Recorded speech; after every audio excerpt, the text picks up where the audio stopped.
Hey everyone, it's Anne Marie at CoreMatters. Today is Friday, and we're doing our series at noon, starting a couple minutes early here just to chat a bit. It's the time it is, so if you find that you're having a little trouble thinking these days, things are a little jumbled for you, and you would like some clarity, I'm using this rosemary oil. It's awesome. I just take a little whiff of it periodically. It feels pretty good. Clears my head. You can drop it in a warm bath. You could, if you were cooking, say, and you had potatoes that you'd made, you can just drop some on at the end of it. Don't cook it; it'll just dissipate. But or chicken, when you're serving it, just put some drops on, or put it in a diffuser. It's all good. It's a very ancient use of the oil, and it's quite effective. The other thing I'm using a lot these days is peppermint. I'm doing that for energy. Now, I love coffee, but I can only drink it until about 2 o'clock in the afternoon. Otherwise, it keeps me up. I'm a very slow metabolizer of caffeine. Some people are very fast, so they drink it all day. They're fine. I can't do that. So I switched to peppermint for sure in the afternoon. But generally, I just like it. So that's another oil that I'm keeping handy these days. Just to keep me moving forward. I'm basically quite grateful that given the situation, I'm very lucky. I have a roof over my head and food to eat, and my daughter's home from school, so that's awesome.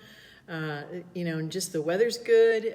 Ironically, the pollen's horrible, but I'm dealing with it. It's fine. It's as good as it gets in the situation, and I'm feeling optimistic. I don't know why. Sun shining, I'm feeling grateful. I think we'll be fine if we just do what we need to do here. And I'm going to help today with reducing your threat levels, because we are threatened from all directions. And the problem with it is we don't know what's going to happen. We know it's happening, and we don't know on any level, like what's going to happen economically, what's going to happen to the stock market, what's going to happen to the housing market, what's going to happen to the food market. We don't know from minute to minute. So that adds this incredible underlayer of stress. And I think I talked about it the other day. Everybody has kind of a bucket of stress that we carry around all day. And normally we can deal with it. We can deal with traffic. We can deal with being on hold on the phone. We can deal with the dog throwing up on the carpet, whatever it is. It's just one of those things that happens, and we can deal with it. But when we add just one more thing to that threat bucket one day, something unusual happens, then it can start a cascade in your brain and your body that isn't healthy.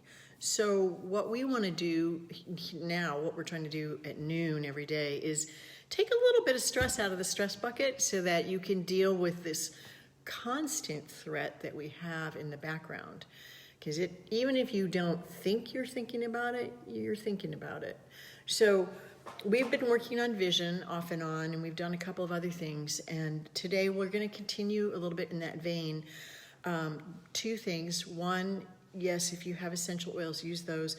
2, make sure that you're breathing correctly, because what will happen under stress is we will create very poor breathing patterns. And if they become habitual, then that's a problem. So make sure that you take nice deep breath through your nose, and not the kind where you're doing this. It has to be a deep belly breath and a nice exhale. And if you can purse your lips and exhale through your lips, that would be great. And do that consciously as many times a day as you can. Because when we switch into that stress breathing mode, where we're either here and we're breathing up here all day, we are creating a stress response in your brain, and it's definitely not healthy because it's chronic. Occasionally it's okay, but not a chronic situation.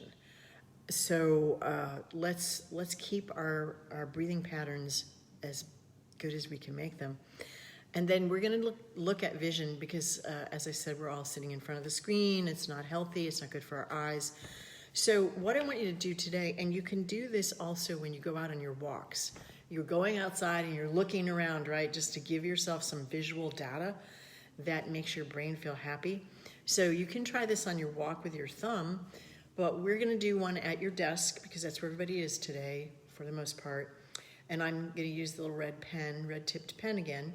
And this is a very simple one. We just call it the H. There's a little H and a big H.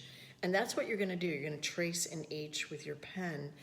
And I want you to move only your eyes today, not your head. Okay, so we're not moving our head to do this. We're only gonna move our eyes. And what it looks like is find a place with the pen in front of you about the height of your nose. And then you're going to make sure you can focus on this. So it could be out here, could be in here, wherever you can focus on the tip of that pen. And by the way, if you wear glasses, it would be ideal if you take them off for the drill, okay? Find your focal point, and then you're gonna trace an H, a capital H. So it's simply out, up, all the way down, make it equidistant, come back to the middle, come back to the center here, and then I made a slightly large one, so I'm switching hands out. Don't lose sight of that tip, okay? So don't go so far over here that you see your nose. Don't want to see your nose with this eye. So be conscious of that, all right? And then bring it down. And in fact, for the first time you do that, come back to the middle. Let's make it a very small H the first time. So I'll try it again, smaller, and holding it straight in front, sitting up nice and tall. My neck is long, my head is up on top. I'm actually gonna be careful that I'm breathing through my nose and getting good air. And I'm gonna go out to the side. I'm not gonna make it a big one. I'm gonna make it a small one today to start, right? And my table got in the way, so I need to actually move back a little bit. And then come down and come back to the center, okay? So you could do about 5 of those, making sure that you're following the tip. And again, like we did the other day, don't let your eye jump. Don't let your eye jump ahead and say, oh, it's gonna be over there, so I'm gonna look over here. Make sure that your eye actually follows it and go as slowly as you need to so that you can get that accomplished, because that's really important. We're not gonna make this very complicated. If we were doing an actual Z session, there'd be other things we'd be talking about. I'd be looking at your eyes. I'd be looking at both your eyes, and we might even do it with just one eye. But for today, let's try it like this, okay? And then the second part of that, after you do about 5 of those, is you can make it a much larger H. Or the other option for you would be to speed it up. But you have to follow the tip of the pen. Okay, so that's one thing you can do at your desk. Another thing that you can do, which we did a little bit of the other day, is, again, I'm going to focus on the pen, and then I'm going to look at the tip for a Mississippi 1, and then I'm going to look away and focus on something as far away as I can see it and focus on it. Mississippi 1, come back to the pen. Now, if you're outside, this works even better because you can just look at your thumb and then focus. I'm looking out the window here. You can focus on the leaf on a tree across the street, and then come back and look at your thumb and focus on that leaf. Make sure you hold for, about a Mississippi 1 each time you do it, so that you really do get the thing in focus, okay? So that's your second thing. So first you make the little H with your pen or your thumb, and you can do that at your desk. And then the second one is to do the near-far exercise, which you can do with the pen or you can do it with your thumb. And I really suggest you do that one outside. Like if you're walking, it's even better, even better for other reasons, other neurological reasons. And most people don't want to learn neurology, and that's fine. That's why you hire me. We are a neuro-based fitness company, but trust me, if you want to walk and do it, that's even better. So again, you're going to focus on your thumb since you'll have it with you, and make sure you give yourself a Mississippi 1 count, and then focus far away. And it's as far as you can see something clearly and really focus on it. Okay, so that's the criteria. Not just off into the distance in a soft focus. I want a hard focus on something specific. So those are your exercises for today. Remember, rosemary oil is awesome for clarity if you're feeling a little cloudy these days with all the mush in your brain. And peppermint is good for energy if you feel like you need just a mood boost. This is a great alternative. If you want something stronger, we have wine for sale on our website. No sugar, no extra calories, no preservatives, none of that crap that's in most wine out there. So you can check that out.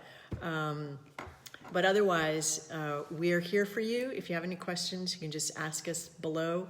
And I'd appreciate it if you would give us some Facebook love and share this. Just share it. Just share my stuff out there. Get it out there.